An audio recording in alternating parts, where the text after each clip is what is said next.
Sir एक बात बताऊं, चालाकी से और दिमाग से कुछ होना होता तो सर चौसर का खेल जो है ना वो दुर्योधन ने जीता था और पूरी जिंदगी चालाकी की थी। 18 दिन लगे सर, सिर्फ 18 दिन इतिहास पलटने, नामो निशा खत्म हो गया। क्योंकि इधर जो व्यक्ति था ना वो सरलता से चल रहा था, साधारण तरीके से चल रहा था, विश्वास से चल रहा था, अपना कर्म ईमानदारी से कर रहा था, जो उसके हिस्से आया था। वो अर्जुन था सर, वो इतना अच्छा इंसान था सर।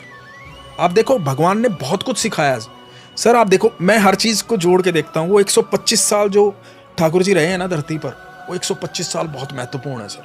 आप देखो अर्जुन जितना अच्छा इंसान कौन कहाँ होगा कि अर्जुन, कई बार लोग बोलते हैं ना यार जितने अच्छे इंसान होते हैं ना उनके जीवन में बड़ी तकलीफें होती हैं। मैं आपको बोल रहा हूँ सर, अर्जुन जितना अच्छा इंसान कि अर्जुन युद्ध भूमि में खड़ा है, पहला दिन है, भगवान को बोलता है कि प्रभु, तब तक तो जानता ही नहीं था ये भगवान है, तब तक तो एक मित्र के तौर पे जानता था। बोला कि माधव मध्य में ले चलो। मध्य में चले गए क्योंकि सारथी थे कृष्ण, जहां कहते वहां लेके जाना था। मध्य में चले गए, बोले कि मैं देखना चाहता हूँ कौन कौन युद्ध करने आया। तो सामने देखा पिता में भीष्म खड़े हैं, गुरु द्रोण खड़े हैं, दुर्योधन खड़ा है, कर्ण खड़ा है, महारथी खड़े हैं। उस समय के भारत के सबसे बड़े महारथी उस मैदान में थे। जहाँ कहा जाता है कि अर्जुन ने एक बार ये कहा था कि सब मेरे खिलाफ हैं प्रभु माधव, और ठाकुर ने कहा था पर मैं तुम्हारे साथ हूँ पार्थ।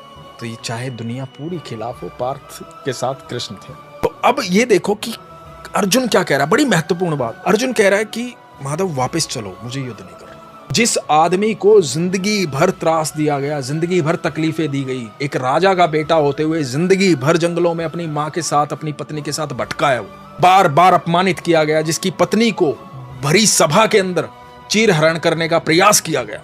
ये वो लोग सामने खड़े हैं जिन्होंने इतना पाप किया है, पूरी जिंदगी नरक बना के रखी है अर्जुन की। उनके प्रति भी अर्जुन क्या कहता है कि प्रभु मुझे युद्ध नहीं करना, ये अपने हैं।